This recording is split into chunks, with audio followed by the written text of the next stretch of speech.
चालाक लूमड़ी और बेवकूफ बकरे। एक दिन एक लूमड़ी जंगल में घूम रही थी। अचानक वो एक गहरे कुनवे में गिर गई। कुनवा बहुत गहरा था और लूमड़ी कोशिश के बावजूद बाहर ना निकल सकी। वो बहुत परेशान हुई, लेकिन फिर उसने सोचा कि इसे कोई चालाकी करनी होगी। इतने में एक बकरे का वहां से गुजर हुआ। बकरे ने कुनवे के पास आकर देखा तो लूमड़ी को अंदर पाया। इसने हैरान होकर पूछा, अरे लूमड़ी, तुम यहां क्या कर रही हो?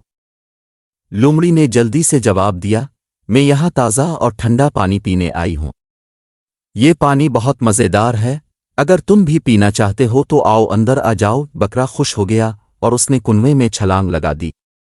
जैसे ही वो कुनवे में पहुंचा, लूमड़ी ने इसकी पीठ पर चढ़कर कुनवे से बाहर छलांग लगा दी। बकरा बहुत हैरान हुआ और बोला, अरे लूमड़ी, तुम मुझे छोड़कर जा रही हो? लूमड़ी हंसते हुए बोली, मेरे दोस्त, पहले सोचो और फिर कोई कदम उठाओ।